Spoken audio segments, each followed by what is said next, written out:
Hi, I'm Tina, and welcome to the Deeper Than Sex podcast, where we're going to dig deep to uncover the truth about sex, love, and relationships to find out how we can be better lovers to ourselves and to others. On today's episode, we get to meet Michael's partner, sweet, sweet Ellie. They are in a monogamish, long-distance relationship, and while that sounds super daunting for most of us regular humans, like me, these two have managed to form the kind of deep connection and commitment that is awe-inspiring and very apparent.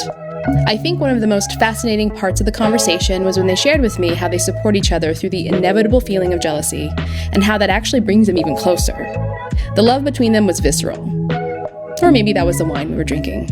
Whatever the case, I think we all have a lot to learn from Ellie and Michael about how to build trust in a relationship. So without further ado, please enjoy the show. Well, cheers. Oh my gosh, that's so good. Yeah. Cheers. Cheers. This is so... Welcome, Ellie. Thank you. Good to be here. Good to have you. It's really exciting because you are our first guest ever on the show. Woohoo. So welcome to Deeper Than Sex. Thank you. Oh, that's it. Yeah, did you know the name of the show? No, I did not. Oh, you didn't? Michael, what are you doing? I thought I told her the name. Well, the show is called Deeper Than Sex, which is actually good because we've never really acknowledged the name of the show, I don't think, recording it. Yeah, I guess not. Yeah, so, yeah. This is Deeper Than Sex, yeah. Because the point is that even when you're talking about sex, there's always something more. So we're using the vehicle of the subject of sex and relationships and dating as a way to talk about growth, personal growth, and like self-healing, really. It was actually inspired by Michael and my college days because I had a radio show called Dirty Laundry. And back then, of course, as a college student, you're talking about sex in a much different manner, right? You know, it's college, so you're sleeping around. Mostly about who you're fucking, yeah. Yeah. and how slutty were you? And it's fun. It's fun to talk about. And I was that was my whole angle at the radio station. Like I was that person. I was the sex show girl. But I was celibate at the time. Oh, wow. Like I had just gotten through some really bad relationships. And so I had decided to do that just at about the same time that I was doing the show. And I invited Michael on a couple of times. And then he just always was on the show. And we talked about his sex life and my co-host sex life quite a bit. Yeah. And so anyway, fast forward 10 years and here we are. Nice. How long were you celibate for? I mean, it was, at one stretch, maybe like 6 months to a year. I couldn't tell you exactly. Rough. Well, it actually became quite easy, Really? Yeah, because I'm not. See, this is one of the things that's different between Michael and I is that not that I'm not sexual, because I think I've even said this quite often back then, is that I don't really like to sleep around, but I like to be slutty for my person. Like I'm a monogamous type, and I like sex quite a bit, but just for that one individual, I don't really feel the need to have a lot of sex outside of that. So being celibate when I wasn't in a serious relationship was quite easy, actually. Interesting. Yeah. Yeah. Back then, it wasn't easy for me to be celibate. Which was to my benefit. Yeah. No, it was good. Because I had nothing to talk about other than the fact that I wasn't having sex, and here I am with a sex show. So here we are. We're talking about sex in a much more... Although, actually, we haven't really talked about sex very much in the last couple of episodes. No, but I'm sure we will talk about it some, because it's definitely what is a key sex? Factor of...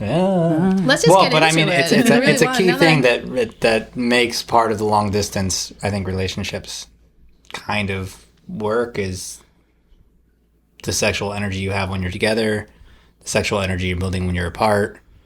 Well, and in your guys' relationship in particular, it's like the type of relationship it is defined by like the sex itself, kind of, right? In what manner are you speaking? Well, in when you compare it with people in monogamous relationships, when you decide to make it open, typically that means, you're allowed to have relationships with other people or sexual experiences with other people. I mean, with ours, it's just about being able to be open and free to have sexual experiences with other people. It's not about necessarily building relationships. Yeah. We're pretty happy and pretty strong here. So, nor do I think either of us have the capacity to really do that in our lives right now. Or, I don't know, maybe not ever. I would define it as monogamish. Monogamish. Yeah, he said that too. That's the word. Yeah. But yeah, I mean, it still has, there's an open thing to it, you know, if you sense an energy, we've certainly had conversations where it's like, oh, I think this might be an interesting exploration, and I don't know, maybe something will happen. And then maybe something does happen, and maybe something doesn't happen. We haven't had, I mean, it's in our year, there has only been, I think, maybe one thing, one time. Yeah. But we've definitely had moments where we had talks about things that we thought could happen, or hypotheticals based on energy we were sensing. So why is it important to have that as an aspect of your relationship? I think there's something about just that freedom that allows you to be actually who you are in the relationship and outside of it. There's no sexual limitations, and especially since we're long distance, it helps kind of ease the horniness. I was going to ask if it was loneliness, but is that interchangeable in this case? I think it's, I mean, I don't know. I again, we say it helps, but at the same time, for me, it's more, I think, yes, it's the possibility of something. It certainly could help, but it's more about the communication. When we first started, having conversations and connecting, for me, it was about making sure we had the freedom to be ourselves, but also had a deeper trust and sort of honesty with one another. And so it demands more communication, which a long-distance relationship already demands, but, it takes everything out of it. And once we kind of, I think, opened up that, I think we really started getting deep fast. Yeah. Ellie, you just said that this allows you to be 100% yourself with no restrictions. Right. It almost sounds like in a lot of ways, sex is a very important part of your identity then. Is that a fair way to put it? Very fair. She's like 100%. 100%. I think Michael knows that too, and it's something we discussed early on. Absolutely do know that. Yeah, I identify as a sexual person, and it has been a big part of previous relationships, and it's a big part in our relationship as well. Mm-hmm. So have you always been in open relationships or something like that? No, actually not. Previously, I've only been in monogamous relationships. Oh, okay. Yeah. Although you've been with people who were wanting that or were that, so you've been surrounded somewhat by it. So inadvertently, you weren't in the open relationships, but you were like... I was evolving towards it. I definitely developed... The exposure was there. Yeah, the exposure was there, the community we live in, the friends in San Francisco and here, and I was definitely moving in that direction. And when we started things, it was just easy to go in that direction fully. Yeah. So when you met, that was the discussion. Was that this was what it was going to be, or did you? When we started realizing we were going towards the direction of having a relationship. When we met, I don't know. it was like, oh, can I come hang out? And it's like, yeah, you can come down to LA. Sure, come on down. I don't think either of us were. It's cute, right? The first part of the relationship where you're kind of too shy to say exactly what you want, and you just kind of test the waters a little bit. She was not shy. She's like, "Do you have your own place?" I was like, she's "Yeah." She's shy right now, but I'm sure she's a lot different behind closed doors. Yeah, she'll show you who she is soon. No, she. The whole thing was sort of. Neither of us were in a space at all looking for a relationship. I literally just spoke out loud right before I went up. I was in San Francisco when I met her for New Year's, and right before I went up there, I'd spoken out loud. I was like, I don't think a relationship is really good for me right now. And I think you had a similar sort of thing. Yeah, I was fresh out of a crappy relationship, not relationship kind of thing. So would you say that place that you were both in led to being more likely to have an open relationship? No. Well, I think I had already been on the path, and like I had self-proclaimed, I think earlier that year, is thinking that I was engaging towards a polyamorous relationship in my next thing.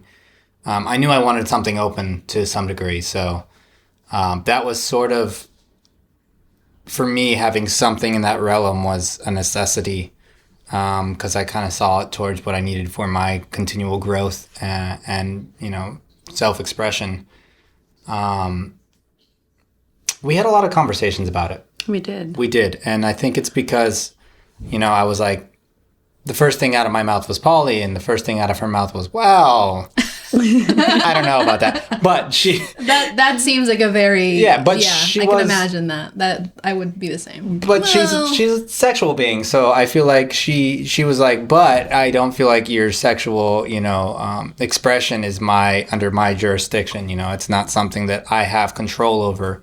So of course, of course not. So she was very free. Yeah. I had a previous relationship experience where the person that I was with for a few years wanted to be poly, like completely in other relationships and with me, and that didn't sit well with me. And you would have been the primary relationship, or no? He preferred not to have a primary. Pardon me, guys.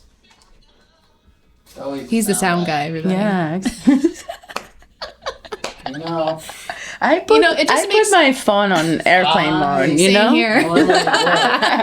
So I was asking, were you the primary, would you have been the primary relationship in that situation? So he preferred not to have a primary. Apparently there are different types of polyamory relationships, and he preferred the one where you don't have a primary. And so it was weird for me moving from a monogamous relationship into that kind of setup. And also, I just wasn't emotionally ready for it.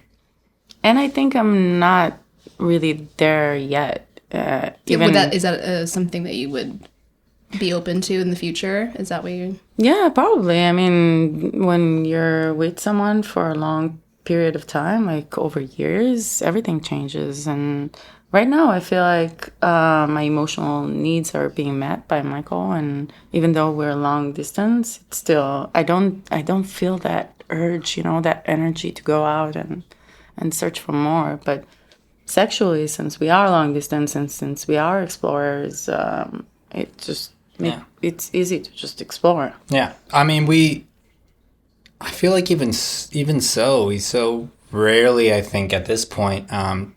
Venture out into that, but I feel like I think it will happen as we continue on. I think that this first year has been really just about really building our foundation, so it makes right. I mean, you guys have only been together for about a year, right? Yeah. This month is a year. So. Yeah, that's right. Yeah. So for me, it's the need and the want is there, but every time we meet, we hang out for about like 2 weeks or more. Then we have lots of sex, and I feel once we separate again, each to their own way, I feel satisfied. I don't feel that energy or need to go and look for it. Yeah. And so until I build that sexual energy up, and I'm feeling horny, and I want to go and search for sexual partners, we meet again. So. Right. And that's sort of the same. I mean, I have the thought that, oh yeah, maybe I'll do this, or like someone will hit me up, not someone necessarily sexually engaged, but I'm like, oh, that could be, an exploration out there, but I don't ever make the time for it. I mean, when we're not together, I'm focused on other things. So, while the thought may be there, I don't have, again, it's a capacity to...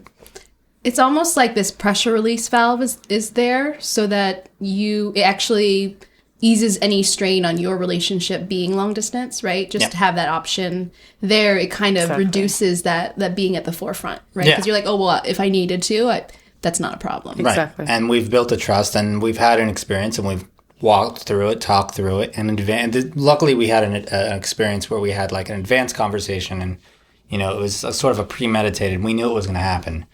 And so we had a nice like flow through it. Can we talk about the T word, trust? Trust, yeah, totally. I'm so intrigued. Part of the reason why I have the show and why I had a show back then is because human nature fascinates me. And I have always had a little bit of difficulty in my relationships. So I'm always learning from other people. And the trust thing. Walk me through that, guys. Because you'd said in a previous relationship, you weren't in a good place, right? Is that what you said? Mm-hmm. So how do you go from that and how do you work through that in order to then be in a situation where you are willing to trust somebody so much, in a relatively new relationship? Do you want to... Like, what's the work? I mean, I think Mike not alluded, but, he said outright that you talk about it. The state of the relationship all the time, and that's part of it. Yeah, we definitely talk about. I feel like a lot of things, but yeah, we talk about if there's something that sort of is on our mind, or if there's something we're noticing, we absolutely talk about that, and with regard to trust, I mean, some of that's built in because of how the conversations we had previous, the experiences that we've created and worked through as a result of some of it because of the open, some of it because we just needed to work through a thing, and that builds trust, I think. Yeah. I think about situations, I guess I'll use my own experiences, where if trust is in question, not that it's in question, but that the question is raised, or like something that alludes to one partner being not accusing, but the other person receives it that way, and so there's a defensive response, and it's just like this kind of domino effect of you spiral out of it. We have moments. Oh, okay. So that's we definitely have debacles about what. It's like I don't believe that feeling is what the feeling is. It's not about what you do, though. It's more about what you say doesn't sound right from my perspective to me. Yeah. But in general, about trust, we just had a conversation about that because you know how you can track your friends on iPhone or on Google. Yeah.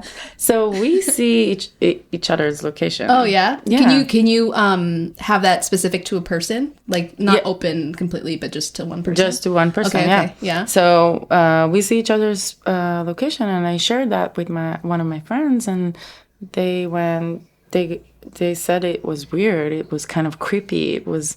That was my instinct about it, but. It was kind of weird. It's not a big deal.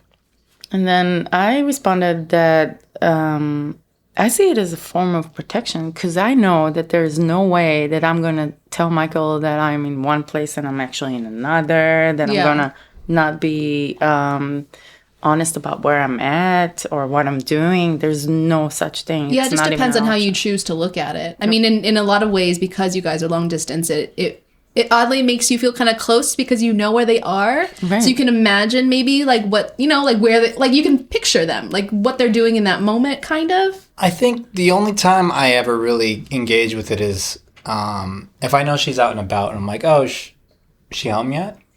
Instead of like bothering her with it, it's nice to just be like, oh, she's home. Okay, I'll give her a call soon. Because especially if I'm going to go to bed, unless I'm going to go to bed or something, that's the only time I really... look at it. Some part of it I like the protection part. I totally understand and I totally get, and I like knowing that it's not always, sometimes it doesn't update, so like it's protection, but it's protection with technology at its core, so you're reliant on that. But we wouldn't have been able to do that if we hadn't have the basic trust. Yeah. The trust that we communicate honestly. It's not even the trust that he would do something to hurt me or that I would do something to hurt you. It's just a basic trust that we're completely honest with each other. Yeah. The technology, so it kind of creeps me out a little bit, but the communication... Do you want to cancel it? No, I don't. the connection that it actually But if he creates. did it without telling you, then that would be different. The trust is gone. Yeah. What were some of the, if you guys are comfortable talking about it, when were some of the first instances where that trust was challenged a little bit, because you're learning about each other, right? So there may be misunderstandings. That's just a natural part of getting to know people that you're intimate with. What were your first experiences that kind of? I feel like they were. It comes up with our first maybe issues or our first sort of fights or whatnot, but I feel like it's about intent or tone or. Oh, he told me about his tone. Yeah, I got my tone's all over the board. Exactly. It's not always expressive to what it is. Is it very straightforward? It sometimes changes. Yeah. I'm glad he's aware, though. I'm aware. I'm aware because I have a mirror that makes me very aware. Yeah, I mean, it varies. So I feel like some of those early conversations really made us dig into that. And I lost my... Oh, no, I just asked about some of the first experience, like moments, like what happened that caused either of you to feel like, wait, can I trust this person? Like, when was that trust challenged? Last night. In the initial... Yeah, that's not the first, but yeah, last night it was challenged. Yeah. In what way? So, being in a long-distance relationship, it's really important to kind of express your emotions, because there's no other way for you to... You're not seeing the person, you're not seeing their body language or getting their hugs or... even disappointments or annoyment, whatever. Yeah. And so for the last week or so, I haven't been feeling so much excitement from Michael about me coming to visit. That's just a feeling, maybe an insecurity you had, or is that something you can verify? I did confront him about that, and he acknowledged it. He did. He didn't say something like, oh, no way, I'm totally, completely excited. You know, I would be saying things like, oh my God, I'm so excited. I can't wait. I'm counting the hours. And he would be like, okay. I mean, inside, I have excitement. Too. I was stoked she was coming. But my expressive, I wasn't feeling, I have not just had expression. Outward expression? Like, you ever been excited to do something but not... For instance, when I jumped out of a plane, I was up in the airplane. He's equating your relationship. No, but here's the deal. I'm explaining expression. Me too. I went up in the plane. Nothing. I was just like stone cold the entire time. I was like, all right, yeah, cool, I'm here. I don't think I got that expression of like excitement or scared or whatever it was until I was at the door and actually falling out of the plane. Does that make sense? Yeah, that makes sense. But to be in that scenario, that's more of like a response to fear. You're trying to be cool about it because it's a scary thing. No, it wasn't trying to be anything. I wanted to be excited, and I was just like, okay, this is happening. In your defense, I know sometimes if I'm stressed out about a lot of things, but there is something I'm supposed to be looking forward to, and I am. Uh-huh. And I think on the inside, I am excited on the inside, but my expression just doesn't match it, and I'm not even aware. I'm not completely aware of it. Like that, I can see that happening. I was aware my expression wasn't coming out, but I mean, I wasn't aware of why. We've had conversations about maybe what's going on, and maybe where my lack of energy is coming from, and it's something I'm exploring and something I'm working on. It's not always like this. This is just like we were talking about every kind of between our visits, we have a week to 2 weeks that we'll spend together, and then we'll have 2 to 3 weeks that we're apart. And each one of these is almost like its own little test, its own little thing. It just kind of they're each new little adventures. And we learn new things about it, and sometimes, they're super emotive and we're all deep in a trance, and sometimes we're really not disconnected, but we're like not always in sync. Like this last one, and I think part of where, on top of whatever I'm feeling, we didn't have a lot of good time to connect. Like I was working a job that had me up at like 5:30 in the morning, and I get back, and she was in Atlanta for most of, I think, this last For work. Yeah, for work. Most of this last separation. So I would get there and it would be her right before going to bed and me right after coming off work. So I haven't transitioned into relaxed mode where I can really like, chill and just like connect. But I also want to make sure I catch her and we have, a catch up and a connect before she goes to sleep. So, but she's already in like near sleepy mode. So like we don't really get too much out of, we get to be cute and we can laugh and have some conversation, but to get your circadian rhythms are a little bit off. Yeah, to get in some of our more sensual conversations, which I think a lot of that helps build up our excitement sometimes, just to have some of that tension between us and rapport. Yeah.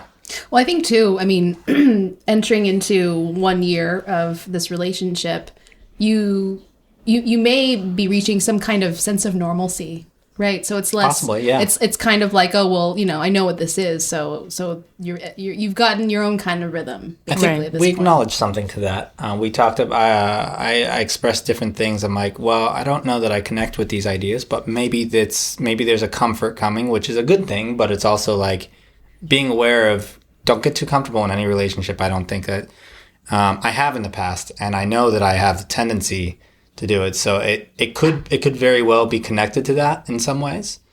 And I'm okay with acknowledging that and just making sure I'm aware to push myself into engaging more.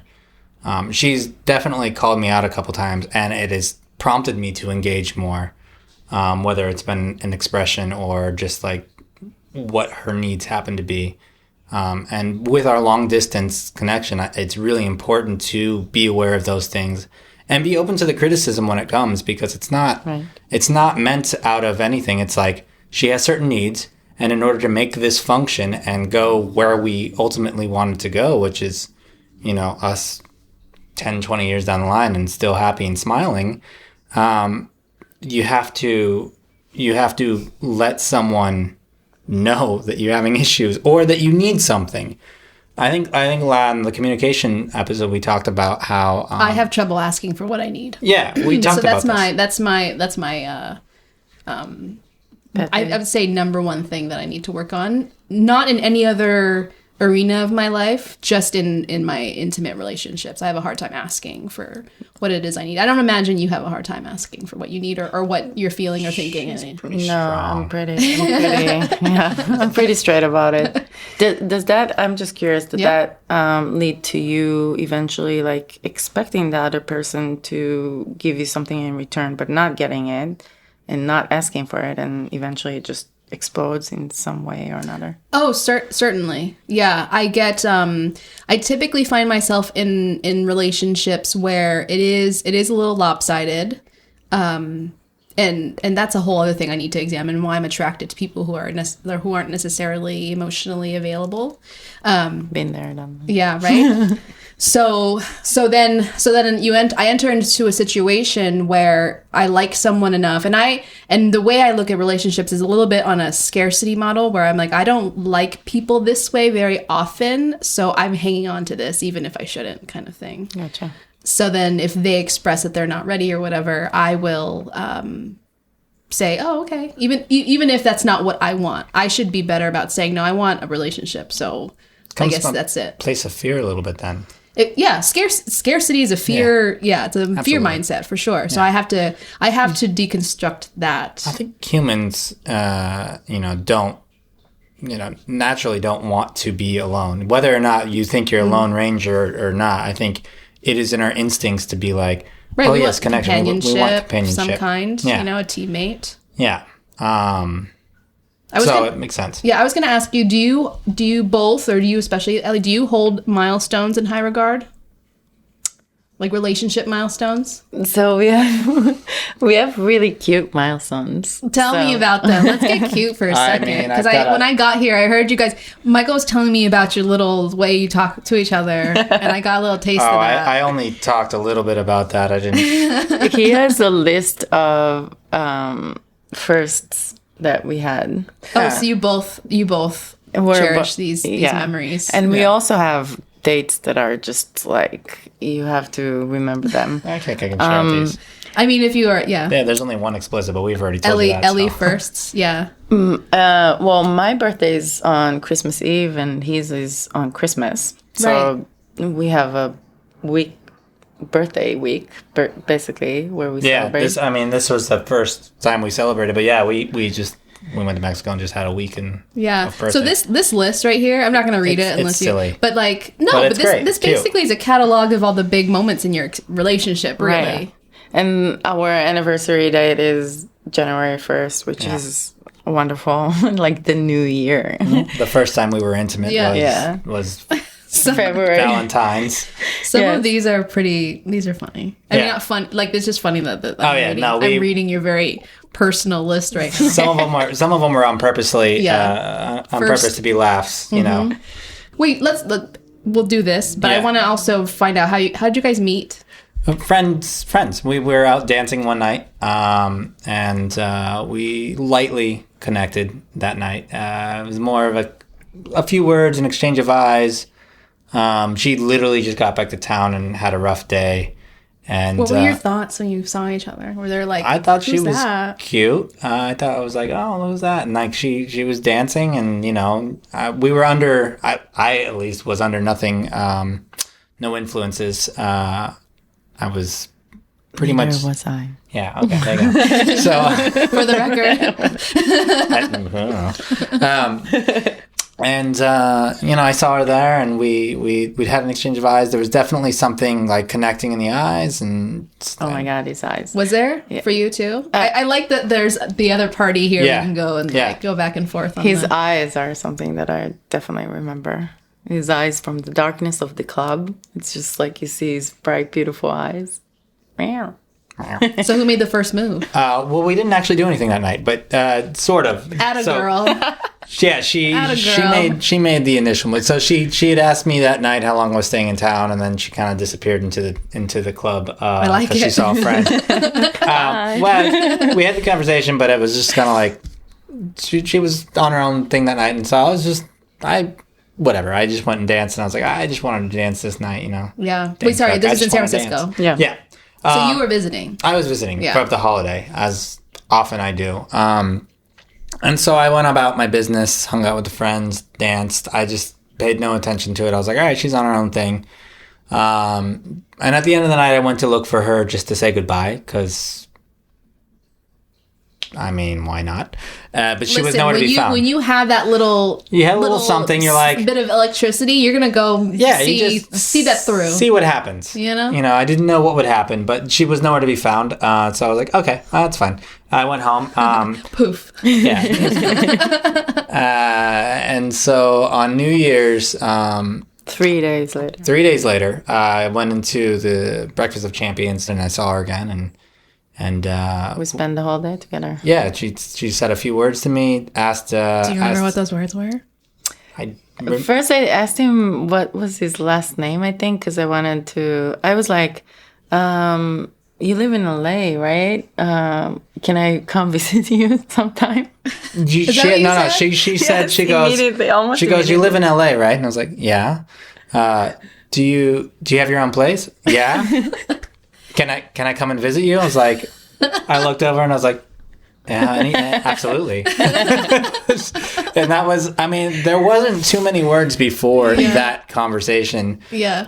I think maybe she asked me again how long I was going to stay in town.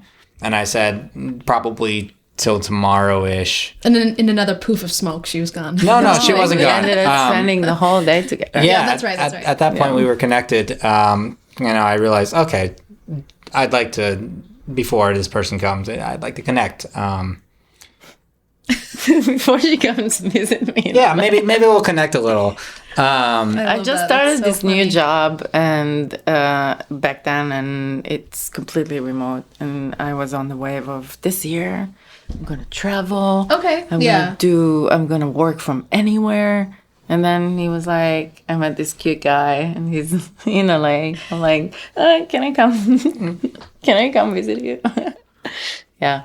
And then we ended up spending the whole day together. There was this like It's a slide. A slide. Oh, at the event, yeah. Yeah. We just had a good time. Danced. It took a while before like we got one-on-one like connect time. She was really attached to our group of friends, and then she let loose, and then we went and then we actually had a good time. She synced back up with them. You wanted to go, but you felt bad abandoning your friends. No, I wanted to be with my friends too. I don't think she felt bad abandoning them. But I didn't feel bad, no. I think she felt safe with them, and I'm a new energy. Sure. Right, yeah. Yeah. You never know. Yeah. Yeah. But then we ended up dancing and walking around, meeting people. We have many mutual friends, and then we kissed. Yep, we kissed, and then We have tentative plans to meet after, but I bailed. she bailed. Oh, what'd you do instead? What happened? Went home slept. and just like yeah. So I just got back from. I'm originally from Israel, and I just got back from traveling there. So I was completely For the jet holidays, lagged. then, yeah. Yeah, completely jet lagged and tired. So I was just like, no way, I'm doing anything else. And he called me. Called me. I think you called me when you got home, and you're like, I did. I called you? Okay, Yeah. never mind. We talked on the phone, and he was like, what are you doing? I'm like, I'm just home, just resting. And he was like, can I come over? No, I said, are we He goes, still? "Do you I have said, your own are we place?" still He goes, syncing do you up? have your own place? Right. I asked if we were still gonna hang out. No, I think she called and said. She called and said, I don't think. tired. I don't. Yeah, I don't think. Come over. So we started talking, and of course I was like, well, I want to come over. So I was like, I try to persuade the idea. I'm like, we could just. And she's like, I'm tired. I'm like, oh, we could just hang out, cuddle, whatever. And then she was like, no, I want to do things. I'm like, well, I mean, I could even, I don't have to do things. Like, and she's like, no. That won't work. No, And I you're was not like, reading between the lines, so I just need to tell you. No, I mean, He thought that he can come over as a person that I just met and kissed with, and we just exchange numbers, and he can come over and we can just cuddle.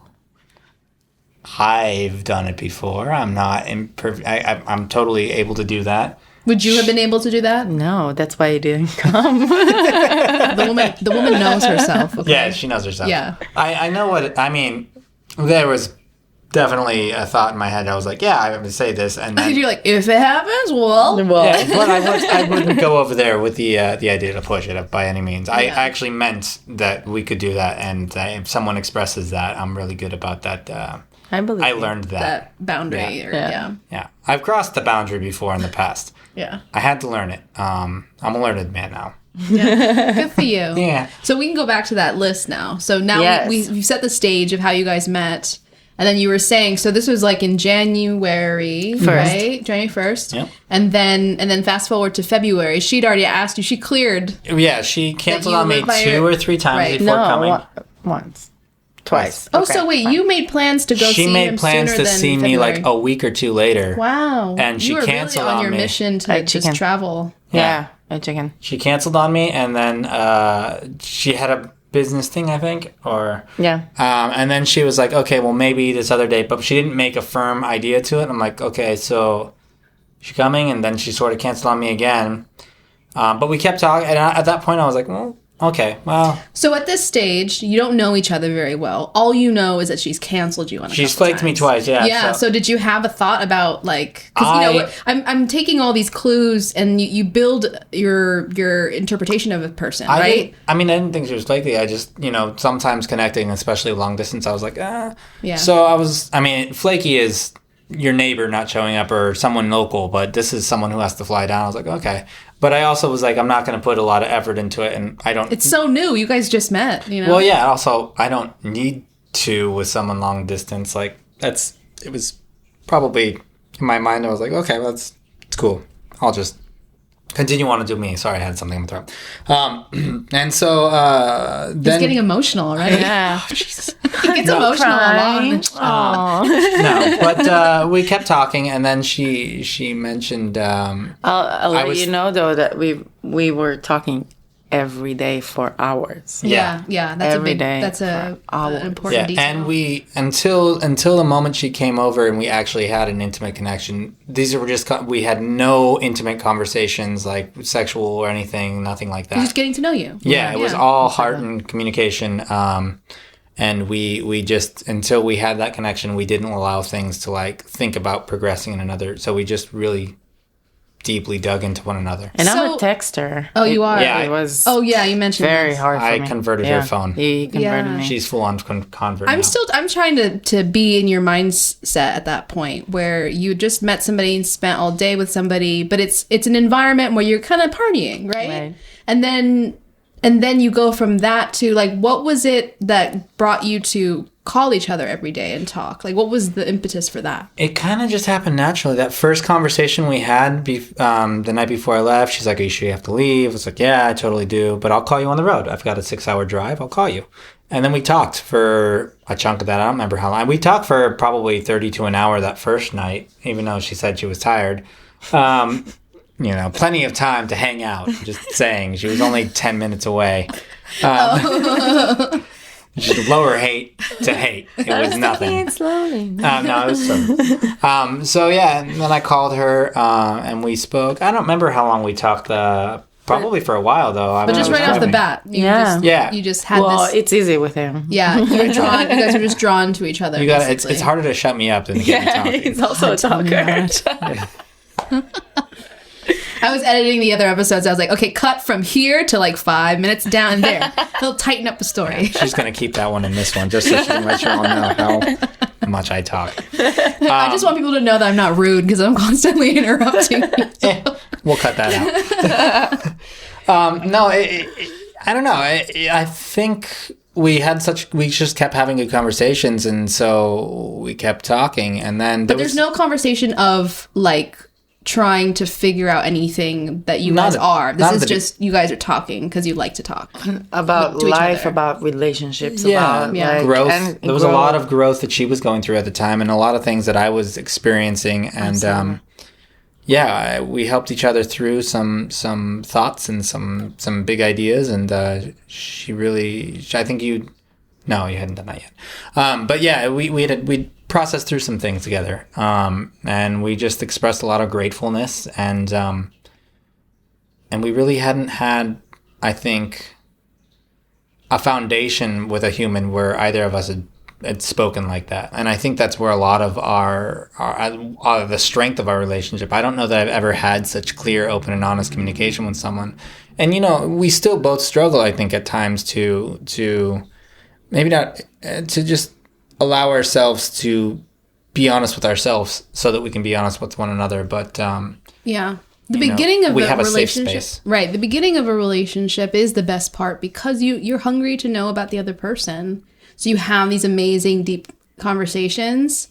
It's just that when you then become invested, right? It's a different thing. That's when that foundation is really important. We still have amazing, great conversations, but I think that we engage in some of the smaller, day-to-day conversations. But I think having set time aside to really connect is important. We do make it a point to set some time for like date night, quote unquote. Like when you're far away. Yeah. So we share. We watch movies together. So how do you guys actually achieve that?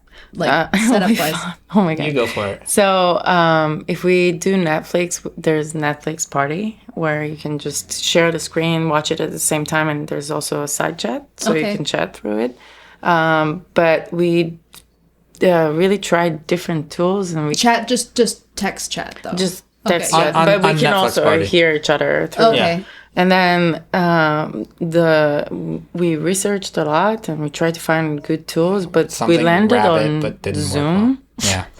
Which is, I don't know if you're familiar with it, but it's mostly a work tool and I use it a lot. But it's really decent quality. Yeah, exactly. But on one-on-one, it's brilliant. So we share the screen. We can hear each other as well. Yeah. We do date nights. We try to do that, although my schedule is a little bit crazy and when your schedule is when I'm working, it's...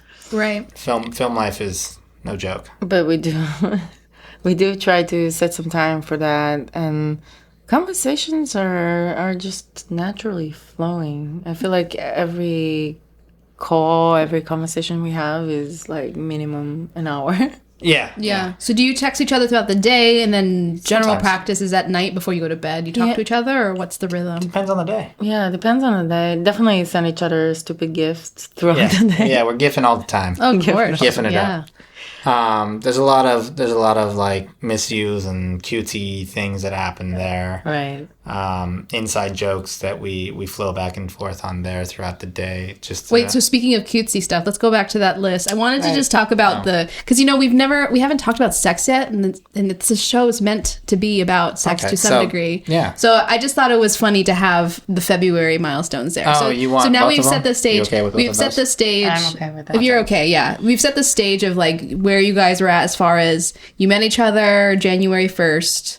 Then you're trying to arrange a time trying for to Ellie arrange to to come. connect. Yeah. Double flake, and then she came. Well, so I had this idea, and I didn't express it because I was like, it's a little cheesy. And, but then she went out and said it, which I thought was super cute because I was already thinking it. And she goes, "Hey, I've never really had a Valentine something. Do you want to?" Girl, ask for what you want. I like that. It's like, do you want to be my Valentine? Yeah. So I'll fly to LA for it. I feel like this is funny because Valentine's Day, I feel like a lot of people, especially women, myself in particular, we pretend like we don't care. You know, that it's a thing, right? Yeah. We act like, we're too hard to care about that. Yeah. But I appreciate that you're like, would you, it would be fun. like, yeah, totally. So she comes in and we have a date set and I pick her up. I'm late to the airport. And then I have some sour news of also I'm gonna have to work one of the days that weekend. But there was a gig I couldn't turn down. It was a pretty awesome gig. So. And I was here for only 4 days. Yeah, she was here so for a how short did that time. make you And her feel? first. I was like, well, I know how much his work is important to him. So I was like, you cannot give up this opportunity. But damn. So, she gave me a hard time over dinner. But then at that point, she'd already accepted that she was sticking around and that now she was just kind of like poking the bear and giving me a hard time just to do it. Listen, the guy is late to pick me up from the airport. Yes, I want to hear your side. Her please. plane was delayed. Wait, let me hear from the lady. All right, go ahead. So First my of all. plane was delayed by 2 hours, and yet he was still late to pick me up. It's like, in my what? defense, He grabbed more wine. 2 hours more. Yeah, I'm gonna take more wine for that. Here's the problem. Go ahead. I went out of my way. The reason I was late, and she knows it. I wanted to have something nice set up for her, and I don't know why. I still procrastinated, but I ended up having like flowers and just a nice little setup for it. But I couldn't find nice flowers. And so I just... So you had 2 extra hours to find nice flowers. Exactly. You would think so, but I had others... I don't remember what I was doing that day. There was other distractions. His intentions were good. My intentions were good, but I fucked up with the timing. Like puppy eyes, and I'm like, oh, I'm mad. I remember texting my friend, and I'm like... Because, this is the first time you've gone out on a limb, Yeah, basically. I'm flying to see him. It's Valentine's Day. We planned this out. My flight was delayed by 2 hours. Enough time to get ready and all that. Not traffic time, not too much traffic time. And then I remember sitting at the airport and texting my friend. And I was like, Michael is late. It really upsets me. I'm like sitting here upset. He was like, let it go. What do you have to do? Like, that's a good friend. That's a good friend. Yeah. Calm you down a little bit. How late were you? Like 30 minutes. Kind of a long time. Well, here's the especially thing. because it's been built up 30 because you've been exactly. delayed and stuff. The travel. And I'm like, 30 what's gonna 30 happen? minutes is that last mile and a half just getting into... That's not, True. but it's still 30 But you minutes. knew this. I know. I mean, I don't go to LAX that often, so every time I go to LAX, I swear the traffic is worse and worse. Yeah. Yeah. It means a lot when somebody, and maybe you've learned this by now, but when someone comes to get you, Oh, yeah. that I love actually... Especially at LAX. Yeah, that's what I'm saying. Is that at LAX, if someone is willing to come pick you up, that means that they lot. care about you. We strictly use Burbank now. Now I Burbank learned is my lesson. just- Well, it's like wonderful. Easy breezy. 15, 20 minutes away, and I told her about it, and she was like, oh, I love this, and there's nothing. Yeah. There's no line getting in, there's no line getting out. There's never an issue there. One of my favorite ever. It's one of the best. But at that time, I didn't know. Yeah. I didn't know. So LA is my bad. LAX for me. And then I just landed at LAX, waiting 30 minutes for this guy to show up for the first time. And this is on Valentine's Day. on Valentine's Day. Yeah. See, so there's just like these little things that you don't want to bother you, but it does. And then he tells me that out of the 4 days that I'm there, he'll have to work like a full When did you day. say that? When we got to the restaurant, That's right. we parked at the restaurant. We're walking up to it. I was like, I have something to tell. I didn't know how to say it. And I was like, I want to tell her right off the bat so we could just process it. And I was like, I got this gig. And, part of me felt comfortable saying it because we had expressed in our previous foundation building conversations over that last month, we had expressed that work is important and work comes first and to a degree. Right. And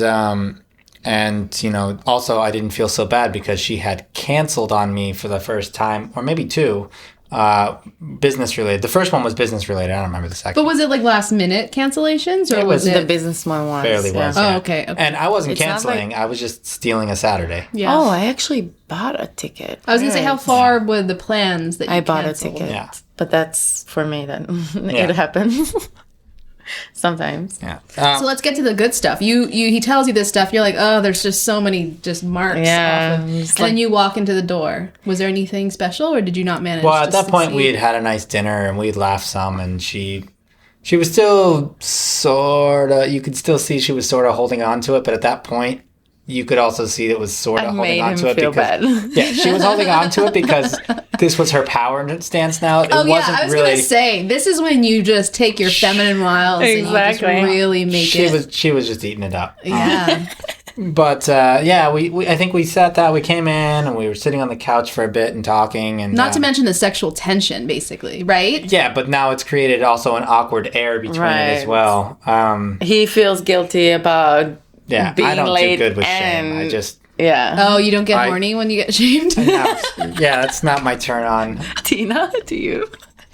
No, but I find that some of my partners do cut. I take advantage of it, is what I'm saying. Interesting. A little bit. That's the makeup opportunity. We want to hear about that. That's a totally different kind of.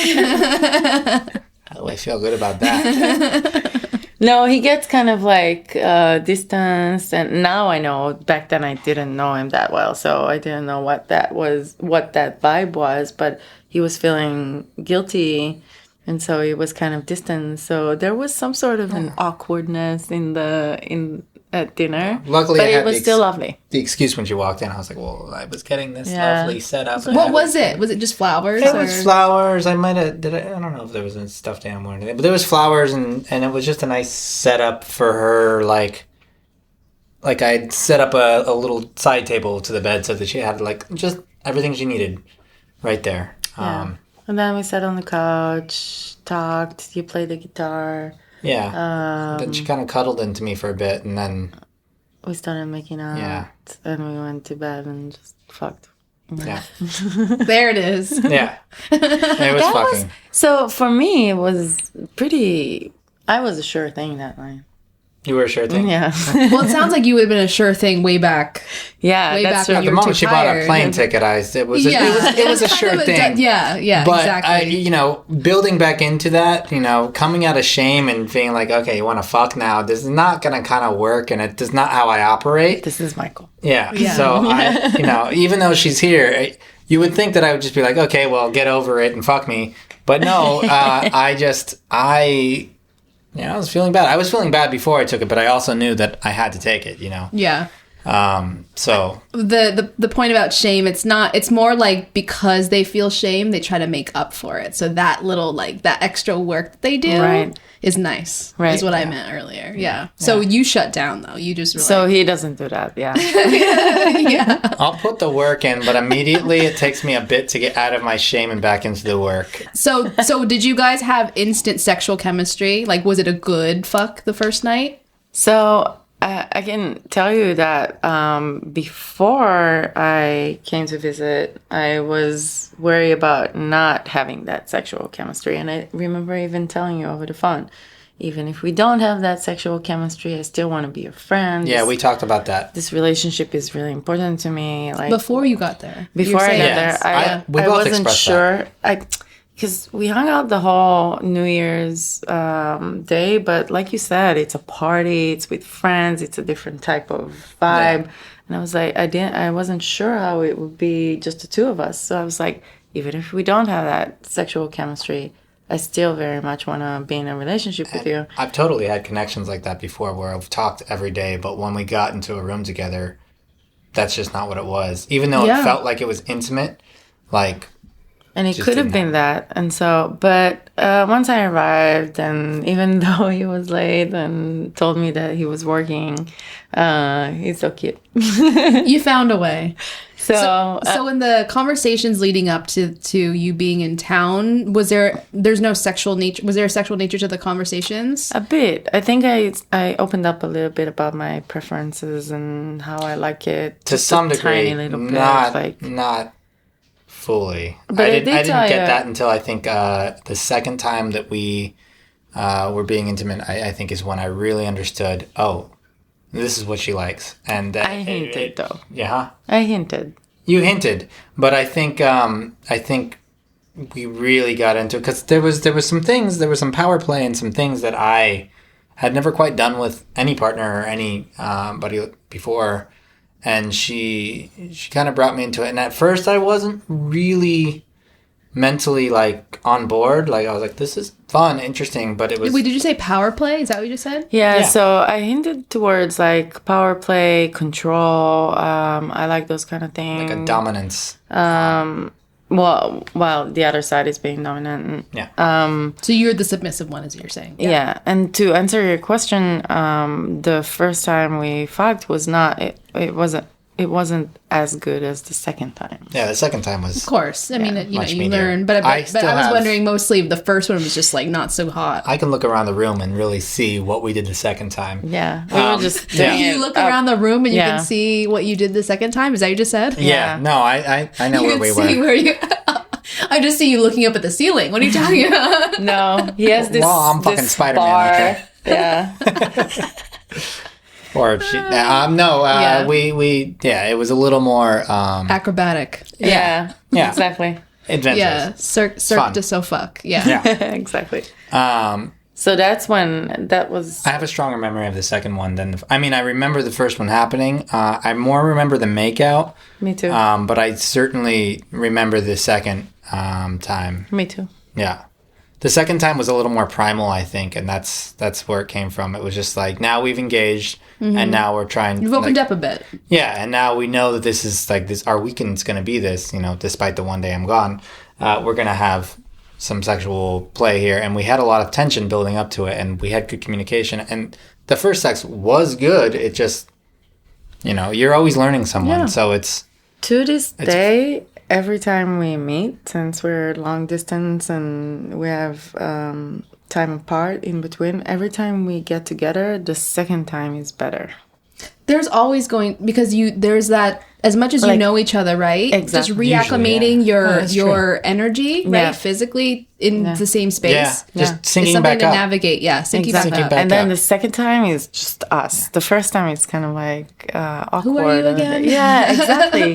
Exactly. It's like when your Bluetooth connects to something else. It's like, wait a second, I don't know what I'm supposed to connect to. You just have to get everything, calibrated back in. Yeah. So how do you keep this sexiness, I guess, like that energy while you guys are far away from each other? And I've been in long distance relationships, so I know what it requires to make sure that. Sometimes we don't. Sometimes it does fall by the wayside a little bit. But generally speaking,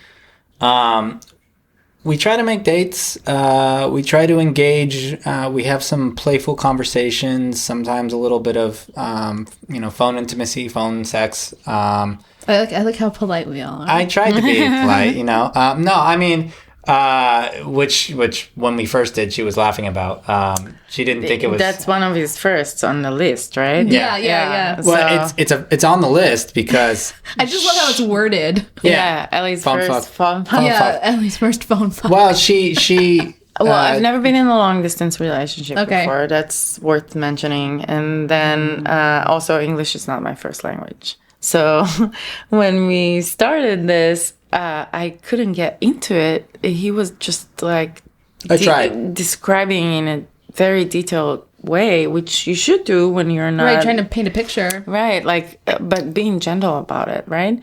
And That's for not me, her way. it didn't work for me. Just interesting. like it was like very gentle, and it just didn't work. And Then I tacked back to the idea of I- how we fucked when we were here. I was like, okay, what if I was a little bit more aggressive with how I went about speaking? And that seemed to click. yes, I And didn't know how to like. All of a sudden, she was recognize just that. like, it was a snap. It was like, she first was like, no, I'm not really into it. And then I laughed. didn't give up. I laughed. She laughed. I was like, I was like, are you laughing at me? I'm like trying to get you sexually engaged here. She's like, no. I was like, okay. I thought it might be the language. Maybe I need to hear Yeah. it in Hebrew to get it, get into it. But then he started just being more controlling and a little bit more, Which is her thing. like So that play. works. Yeah. And role play, and that got me off. Now we can do anything because now Yeah. the door's been opened. You know? Right, She has exactly. a taste for it, and so she's. So do you only like dominance, or do you ever like a little gentleness too? Like when is that? I like that gentleness too, especially when we haven't seen each other for a while, and I just want this like intimacy, I just want this, the touch. Yeah. And that's something that I say a lot, like I miss your touch. And a lot of times we're so cutesy at this point that I think that while it was very primal before, and we still have primal moments. I think we've gotten into our more mushy, cushy, silly routine that sometimes that's the dominant play that we have. Mm-hmm.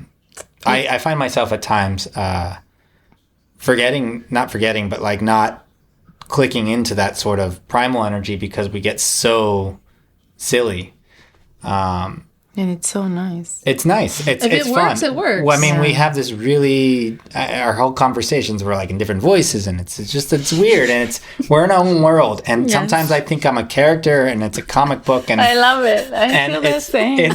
I feel very wacky, and then I feel kind of, in some ways, Silly. I feel so in touch with Ellie, but like I feel so out of touch with reality for a minute. I'm like, wait, who am I? Me too. I only heard like 5 seconds of it, and I know what it's like to be in that zone. Yeah. And it feels You- so you heard normal. some? And When it's did you- just, I mean, Earlier? the way you were talking to her was just very much like, because I know as what you someone mean. outside of the universe that yeah. you're in, it was just like, oh, that's You haven't even heard the voices. but I heard enough of a voice. It was different enough Yeah. for me. That was only a notch. Nice. Yeah. Good job. I know exactly what you mean. No, I definitely called Yeah. her by her nickname when I was setting up the light. So yeah. But I didn't hear that. But just the sound of your voice, I was like, oh, they're in that little, cozy, Nice. cozy Recognizable. special. Yeah. Yeah. I try to be aware of it when other people are around because I don't want to call her out for. My nickname. Well, let's open it. Like, Yeah. if we're already here. Yeah, we're over here. No. She's a monkey. I'm a monkey. She's a monkey. I remember my friends went like, "What? Why a monkey?" She wore a monkey costume once, and it seems Yeah. like she always had cat-like. She was like, I'm a cat, and she had these cat-like things. But then she wore this monkey costume, and like Monkey's We- a cute name. I've heard that. It's like a we cutesy, started like- using these voices, and it was just like, no, you're not a cat. You're You're a a monkey. monkey. And He I calls me a monkey. I deemed her a monkey, and she I love it. she really engaged with it somehow. And as a result of her silly voice, I created a silly voice, which doesn't make any sense because I'm technically not a monkey in this silly little play that we have. Tina is but, like throwing up. No, we all have our versions of that. Let's see. I had some questions that I did want to ask. So, in your open, you said earlier that even though you have an open relationship, you're monogamish, so you're very much zoned in on each other. But if there is interest outside, but it's limited to just sexual experiences, right? If you met somebody that you wanna, and we've had conversations about what happens if something's there, but we're not there. We don't really want that, and at this juncture in our relationship, at the very least, and so you've never had to work through that where someone... I don't think we have the peripherals for that right now. Well, let's talk through that, because I'm really Sure. I'm so intrigued by, because I've been in long distance relationships, and trust is the biggest issue, and there's been lack of trust. Yeah. And so to have a long distance relationship where, you know, your time together is so limited, and then when you're apart, you miss each other, and there's going to be an imbalance as far as like maybe how much one misses the other, or you're just really sensitive to the little minute differences. And then if the other person is now saying, hey, there's someone else that I would like to, you know, just have a sexual experience with, like how have you guys discussed how you would navigate that? We have some rules about it, and the rules are not like rulesy. I mean, so there's a lot of open relationships, and I've read and heard and seen people break up because their rules are strict sort of rules. Our rules are really... But I would imagine sometimes you do need to have some kind of strict rules. There should be guidelines, and There's our rules only are... one that is considered strict, which is always be safe. Yeah. Yeah. That one's... That's the only one that is strict. And I don't know. I think there's three of... I forgot. And so the other one is always make sure it's good energy. You know, make sure we're not bringing in a negative energy to it. There's no one like... We're not going with someone who's cheating on someone, or you're not bringing in someone who's going to be bad energy, who's going through something that's just going to... Because that energy will affect what we're doing too. So even if it's just a sexual thing, or if it's like a couple hookups or a casual hookup someone, or whatever it is that we have, that energy is going to affect. So we don't want that, you know, coming back around on us. And then the last one was just basically with a sexual intention. Yeah. We don't go into something with in an emotional intention for connection. And if that comes up, that's a conversation then we have to have. the conversation. Yeah. But the openness, the things that you can do without talking about, or we do talk about every encounter and every option. So when we had that experience where I basically slept with someone, we talked about it before. Yeah. And it's I knew it was going to happen. It's someone that I was... it's a hookup buddy she has with in Israel. Yeah. It happens when she's there. But that one's safe, though. So, like, there's been others where it's been, like, there's potential people who are maybe borderline friends, or there's blurry lines. And so those were... The conversations get interesting. They make you tackle your jealousy in some ways. They make you tackle different thoughts, and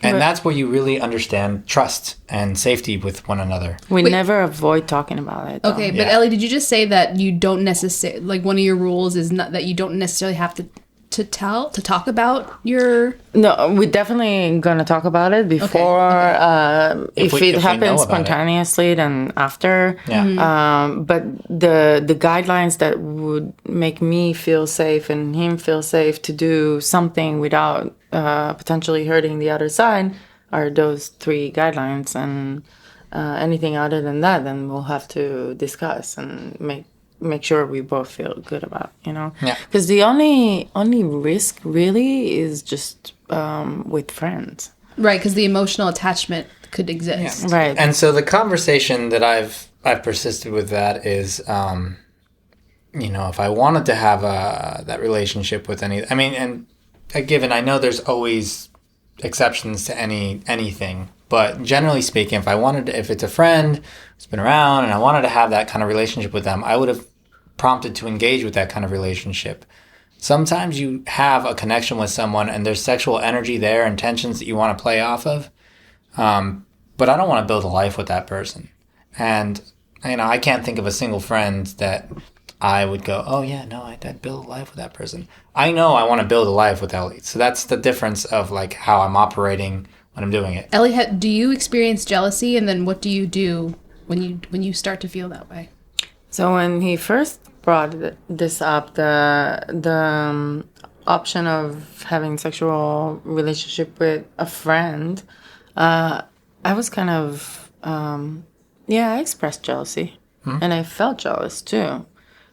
So if that person is your friend and you're connected and you like hanging out and you're also attracted to her, then like that's a relationship, or that's what's the difference between that and a relationship? Now I understand, though. Now I know. The intention is a huge part of it. But how do you just, when you feel that, right, and then even if you know, how do you stop feeling that jealousy? You don't stop, but talking about it helps a lot. Yeah. Yeah, so talking about it definitely helps, and it soothes things. And you just by expressing it to the other person and them giving you something back, and that kind of communication, which is the key to what we're doing, just helps soothe everything, and everything is just like... Yeah. It's a process, and you got to offer support too. You don't just be like, well, I'm going to do it. I mean, you give reassurances, be like, baby, I love you. And, nothing's going to come between, and you got to be confident and strong, and you got to know that what you're saying is true, because, I mean, maybe not everybody, but she will certainly know with what I'm saying. You have to be honest. You have to be honest. What you're saying. But also, she sees right through me, so it's... If I weren't honest, she'd be like, ah.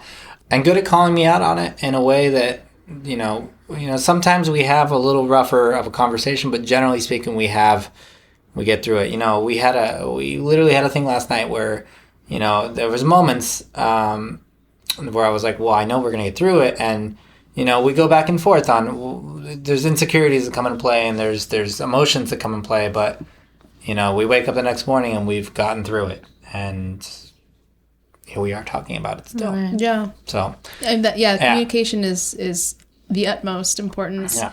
But then I just imagine, like, even if you talk a lot beforehand and after the fact, it's just in the moment when he's with whomever. I mean, but that hasn't happened in this particular case. Yeah, I'm just kind of playing through a scenario. Around. Yeah, it's only happened once. I've been thinking about that, though. It's like, how do you, as much as in your head, in your mind, in your intellectual mind, that this is the situation, your jealousy is it's a hard one. Powerful, potent. I've been in that situation in a couple. I mean, I've talked a little bit last week, I think, on the communication about when I had a poly partner who was doing that, and I just never really engaged, but I was processing it. And at one point, she was even with one of my best friends. And so that's interesting. Yeah. What? Well, and that honestly, with that, the bigger thing was that I hadn't heard from my best friend, so it hurt me more because the friend didn't talk to you about it. Her and I had the communication, so I knew it had happened, but I was like, why haven't I heard from this? Are you still friends with this person? Absolutely, still my dearest friend. Okay. Yeah, we've talked about it since. Yeah. But and I didn't need him to be. I knew. I knew what, she would tell me everything right off the bat, and she would tell me how she feels in her process. And like, we had a really good rapport with that.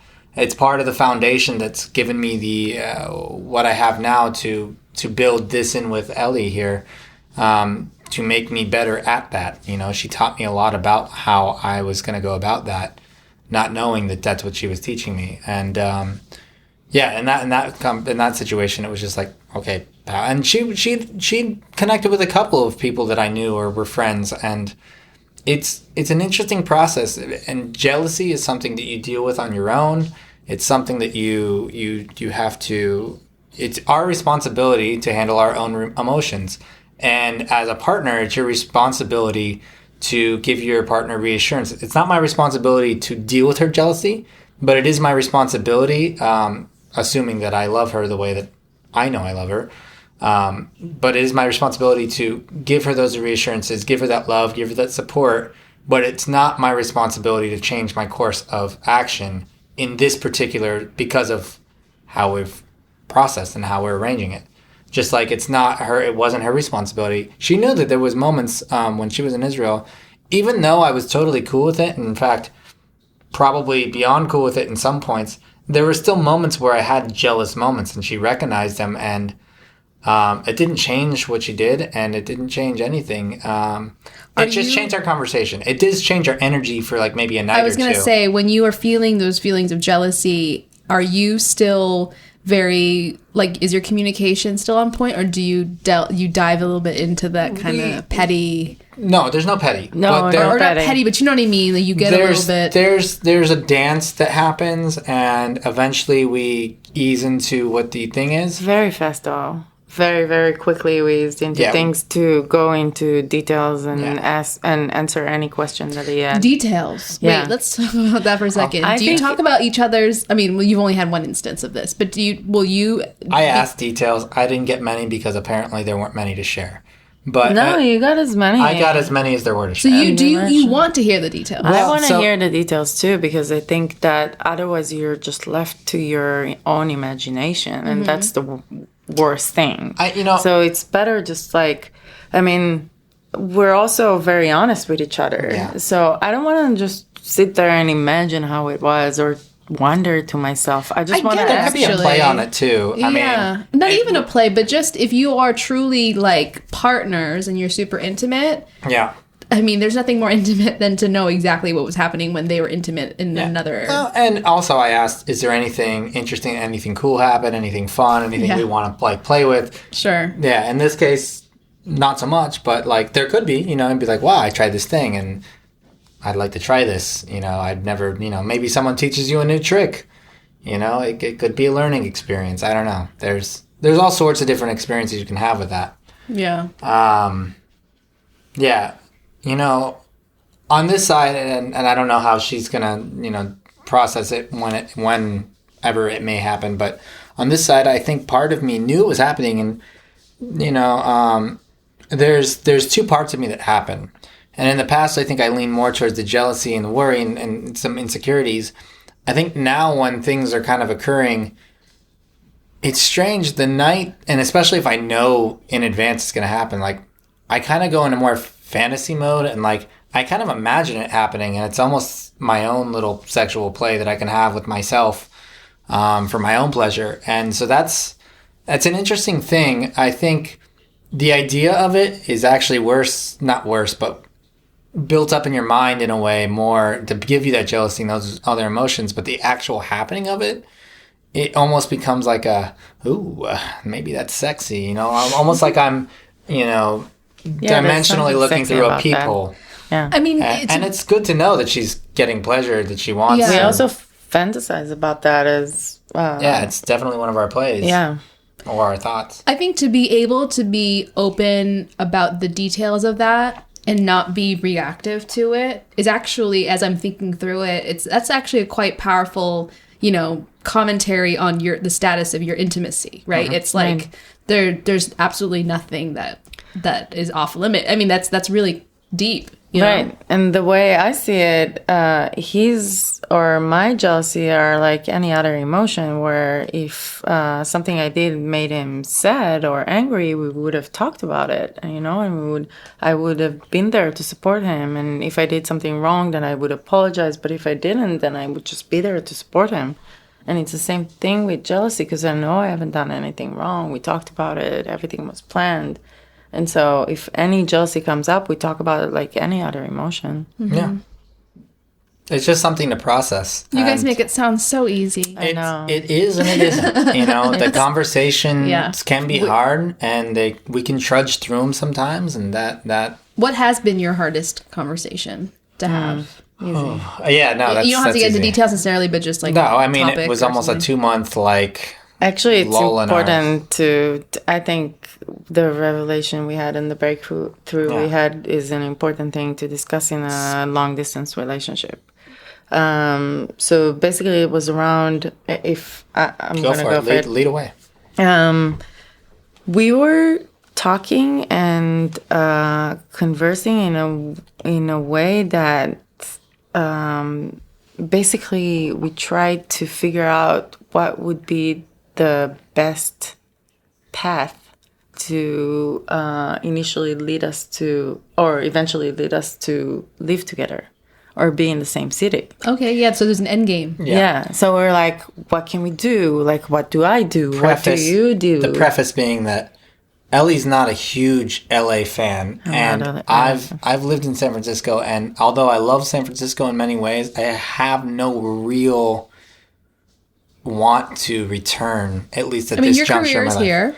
My career is here. Well, and that was another thing. You just said that your job is remote, so I'm sure so he's used that against you. And then, or he hasn't actually, but I have used it against myself because I was like, the reason for me not to come to LA is basically and purely because I don't like LA.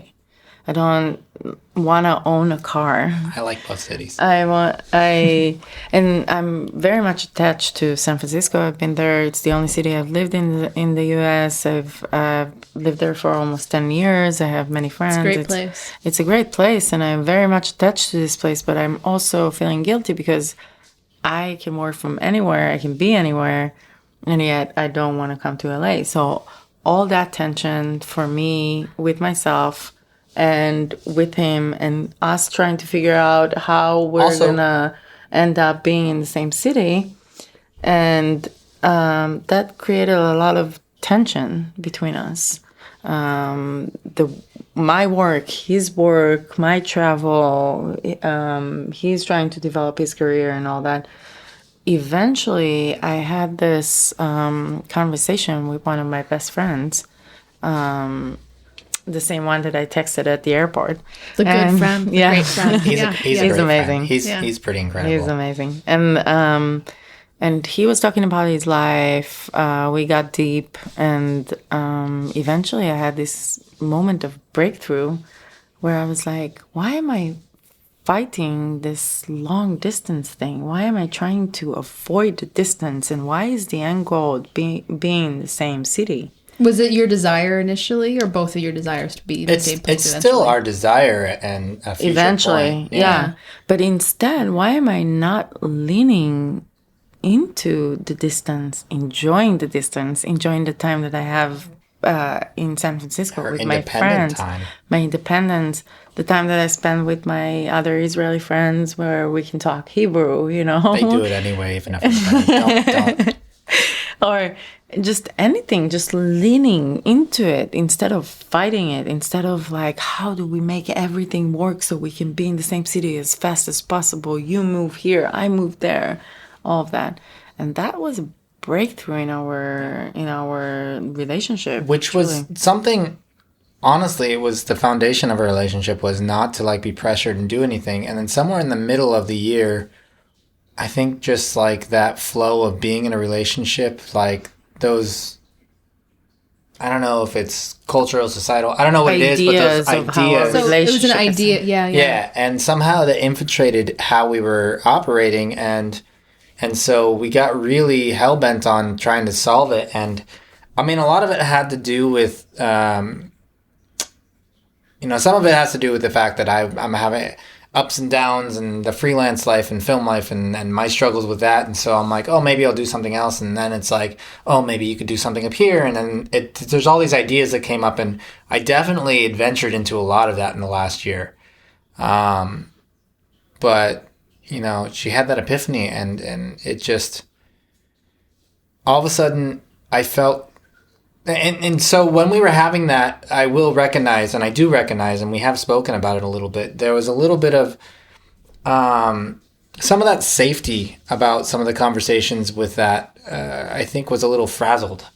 And so like, I'm trying to be honest with myself, but I'm also trying to make sure that I keep this amazing human in my life and can balance the two. And like, I'm ready to compromise, but I'm also wondering, am I making, I've spent this time building what I've built. Am I throwing that by the wayside with, this compromise? And I added to that tension. I definitely like pressure towards a goal, and the goal was not really what I was looking for. It was just an idea of how a relationship should be. Yeah. And you guys miss each other. You want to have that, Absolutely. like, be able Right, to have that exactly. normalcy, because the pressure of a long distance relationship is that when you're together, you try to make so much of the moments that you're together that it's this unnatural flow of relationship, because normally you would be able to just have your Just hang out. mundane, mundane moments. Even if I and could your just have day-to-day. that cuddle at the end of the night, like just to Right. snuggle up. I Right. mean, just to. That's something that we actually want to experience. But Yeah. then, and on the other side, though, we shouldn't be feeling the pressure. And yeah. Because you sought to alleviate that pressure Right. by making it open in the first Yeah. place. Now Right. you've found a way to make it stressful. And there's different things we're working towards to try to still make those goals happen in the future. So, I mean, you pretty much have said these things kind of in our long conversation, but just if you were to choose, what are the best and worst aspects of being in this open long distance relationship? And then what are the easiest and most challenging aspects of it? so, what are the best and Worst? I mean, they can kind of be the same, the same things, but best and worst, easiest, most challenging. Sip left for everybody. Pardon. Um, We all get a sip. Thank you. the best, I would say that usually when we see each other, when we just like, and that excitement. I imagine from my experience in previous relationships and just the way it is in life, when you see someone every day, it's different. It's not, you don't get those butterflies. And I actually get butterflies before I come here. And I'm like, oh, how is it going to be like when I first hug him again and kiss him? And I fantasize about his kisses. We kiss a lot. So it's kind of those things that I think about, and it's something to look forward to. It's exciting. It keeps me alive in a way. And that's that positive perspective on it too, right? You Yeah. could see it as like, oh my gosh, I don't get to see him for so long. But it's like on the flip side, Exactly. I'm so excited to see him. That's my favorite, actually. Exactly. And then another positive thing would be just the time that we get to spend apart is also precious time. So I get to spend time with my friends in the city that I like better. And just enjoy that time apart as well. And that's great. I mean, that's an important part of any relationship, is to have your life, your own life. Your own life, Yeah. And it's like we're one, but we're also individuals. Yeah. And I would say the worst would be just missing the physical connection. Like sometimes I can close my eyes and actually imagine his touch, and it's burning. I really want it. I think that is probably the hardest thing. I think when I go to bed at night, especially after she's been here for a week or I've been there for a week, to have that, like, I've grown really good at being independent and sleeping in my bed alone, and I've done it for a lot of my life. But not having her there just for a simple touch. It doesn't have to be like I'm cuddling her the whole night, just for a little touch. Sometimes I just want to squeeze an arm or skin or just anything. like brace. It's something. It's not even like the full-on sex, Yeah. Right. No, No, not at all. The sex. I love the sex, but it's not about the sex at all. Actually, it's literally just for like the touch, the squeeze, when we get together, like sometimes like the sex we'll have, but sometimes what I'm more excited about is just like either after or another point in the visit where we're just like cuddling, and like you can squeeze someone to your heart and they're just not deep enough in, Right. Mm-hmm. and you're just like trying to like make their heart, and I'm trying to shove her into my heart. I know this. Yeah, and I understand. can't do it. I am taking her piece by piece. And, so yeah, I'm just chopping her up and then. Oops, Still that's doesn't work another right.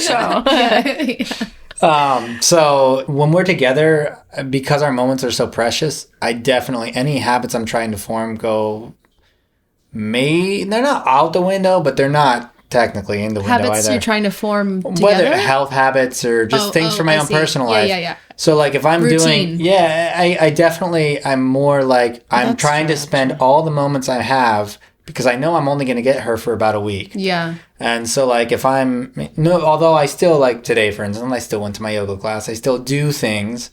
And then, you know, because she has work, I can do that. But at the same time, like, we definitely try to soak it up. Something that I want to get into is, you know, an important aspect of intimacy is knowing each other's kind of like the mundane stuff, the routine, the little details about the other person and how they exist in their world, right? Like when you're together and it's so scarce that time, you try to pack a lot in, but that's not normal life. Right. And because it's special, you also kind of present a more potential, right? You present a little bit more of a special version of yourself because you're doing special things. So then how do you inject the normalcy in the times that you are spending together? Well, we've had some like longer stints, and so we've gotten some of that, and we definitely do. It's like days she's got to work, so if she's here in the week, true, she's working, so there's that normalcy happening. Or if I have a job, I'm gonna work this week, for instance. So work-wise is definitely normal for me, but when we're apart, I definitely work out more. For example, now it's just finishing up work and then wanting to spend time with him, and if he doesn't work out, then we just, you know, we go can. to the movies we do. or cuddle. We will, but we try to make that time, you know, quality time. So like, we're gonna go to the movies tomorrow, and we're going to do like a sound bath on Sunday, and we're going to go to a birthday party on Friday. So we have like plans throughout the week. But do they always have to be big events? Do you guys try to do like yoga class together and stuff like that? I just mean like those are a little bit special, right? But if you, we go on hikes. But it's definitely not as my day-to-day life when we're apart, where I focus on working out every day. Mm-hmm. Yeah. So that's something that is different. But I do have my morning exercise routine, and that's something that hasn't pretty changed. good about that. Yeah. Yeah. Even when we were on vacation in Mexico, she was pretty good about it. She'll book her a yoga mat, she spread it out, and she'll do at least the bare minimum of what she says, this is what I have to do every day. Yeah. I'm not as good at that.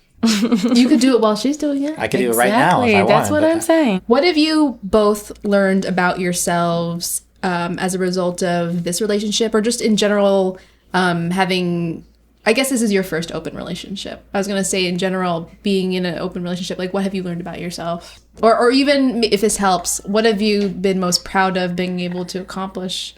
Like, because this is about growth, right? So yeah, the biggest thing for me, I think, and even with previous open something, I think being, and this is still a work in progress, but being more in touch and more honest with myself, and you know, as a result, with Ellie, in our communication this is the best communication partnership I've ever had, and I couldn't do it if I didn't have someone who provided a safe space, who gave me good mirror, who loved and supported me the way she does, you know.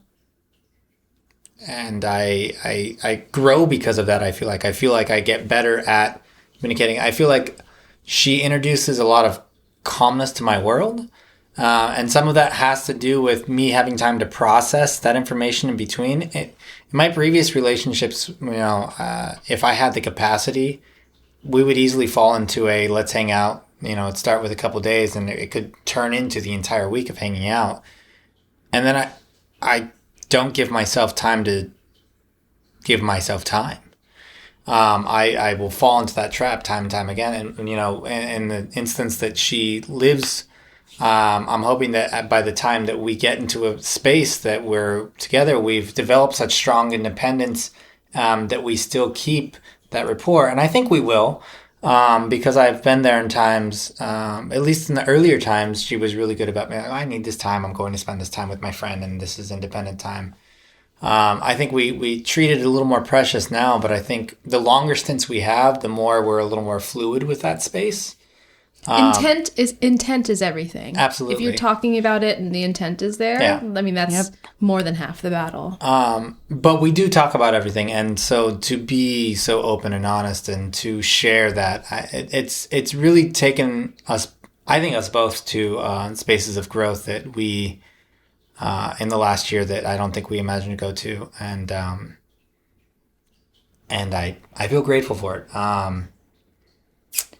I feel proud of myself for, you know how before you said that you don't know exactly why you're attracted to emotionally unavailable people. Before Michael, I was definitely either attracted to emotionally unavailable people or just people that were completely wrong for me, like completely different types of energy.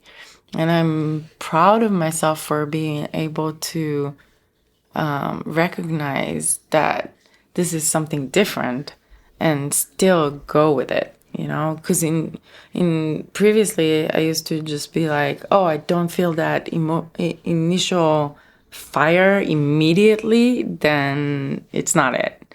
With Michael, it was slow building.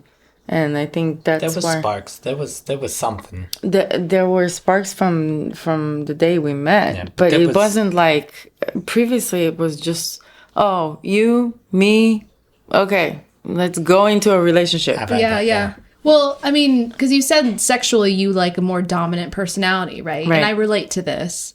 And I would argue that the men who are more dominant types, they're probably a little bit more traditionally masculine and they're not very in tune with their emotions, so maybe they're not very good at communicating, and they don't know themselves, they don't express their feelings. So if you're attracted to that, right, you're gonna also have to deal with the other stuff that comes with that typically. Exactly. And I remember before meeting Michael realizing that I need to take some sort of a step back, look into how I am with relationships and what it has gone wrong, because nothing lasts and everything is just kind of bad. Good memories, but kind of bad. And so I wanted to take that step back. And I remember talking to you about boundaries and how much I'm trying to dive into that concept and how much I feel like I don't have that. Yeah. And a very early on conversation. And with the development of our relationship and how deep it got, I still was able to keep my boundaries, which is keep myself, grow myself together with growing us. And it's very similar to what you said. And so that's something that I'm very proud of for the realization that he's not my typical like immediate attraction. And yet, he's like my greatest love. Not like my greatest love. And so, recognizing that and also keeping my boundaries, keeping my myself still like throughout all of last year, I traveled by myself. I went on adventures while working. I developed myself in my career.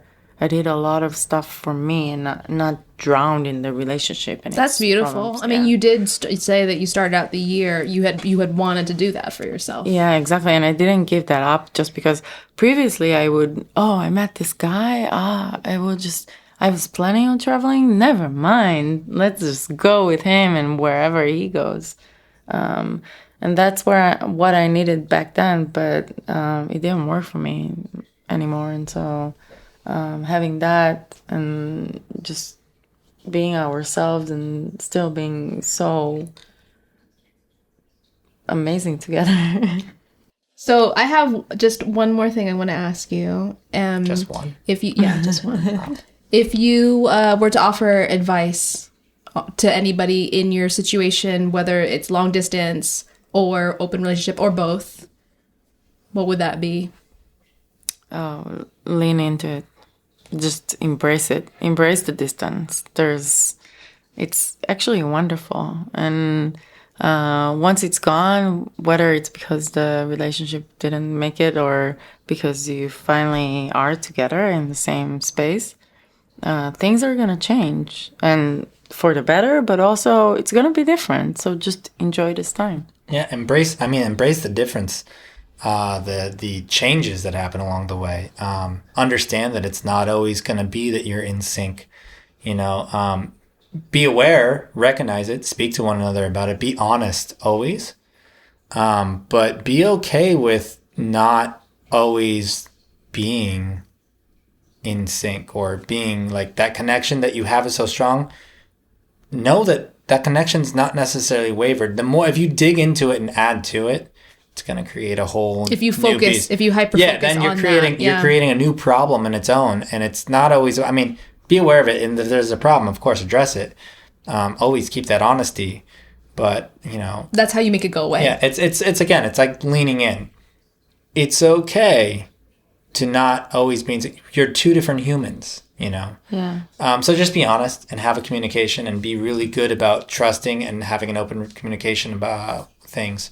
It's also very easy to just come up with like big expectations every time you meet each other and expect that you'd be in sync and everything will be amazing. And we go through different things. We are different people. So just releasing those expectations is also something. And we're constantly working on that. Yeah. Expectations are one of the hardest things, I think, to not have, especially in a relationship. And I think that they are the number one cause of any, not controversy, the number one cause of any conflict. Friction. Yeah, friction. Yeah. The number one cause of creating unnecessary arguments or there's better ways to have those conversations, and I think those make worser ways. Yeah, I mean, you're two human beings evolving in your own worlds, merging your worlds together. You can't expect expectations and all that. It's not an on and off switch. It's not like, oh, we figured it out and now it's all gravy. It's always going to change, and it's going to require more conversation. But be okay with your partner checking you and being like, yo, that expectation is all built up in you, and it's okay that you have it, but I'm not meeting it, and I'm not gonna meet it because that's not where you're at. It's your expectation that you've built out of, who knows, because you had 3 or 4 experiences where you thought this was the case. It doesn't have to be the case. Yeah. Expectations are something you should keep to a minimum. Yeah, lower your expectations and communication is at maximum. In the most positive way to say, lower your expectations. Yeah. That's my motto for life. Yeah. That's what she's done to be with you. Yeah. That's why I'm saying. No, that doesn't mean you should settle by any means. But yeah. And on that note, super. It's been really lovely having this conversation with you, Ellie. Same. Yeah, and I'm sure this won't be the last. Hopefully we keep on with this little project. Yeah, I'd like to. Yeah, we can talk more about sex. Yeah, of course. Yeah, let's. She really wants to talk about the sex. Sure. No, I'd like to get raunchy finally. I feel like in the last couple episodes have been so much like about relationships. Like we can talk about whatever you want, Ellie. Next time. Yeah. Let's talk about that. Yeah, you want to get into it? Yeah. All right, cool. Great, we'll do it. Do you want to talk about Mexico before you got sick? What? Oh, yeah. Next time. Next time. Do you have a dating experience you want to share? Or maybe you have a question you want us to explore? Visit deeperthansexpodcast.com to contact us or leave us a voice message. Deeper Than Sex is produced by Tina Lee and Michael David Johnson. Music is by Charmer and Clay. Check them out on Spotify or wherever you get your music. Thanks for listening to the show, and don't forget to rate and subscribe and follow us on the gram at Deeper Than Sex Podcast.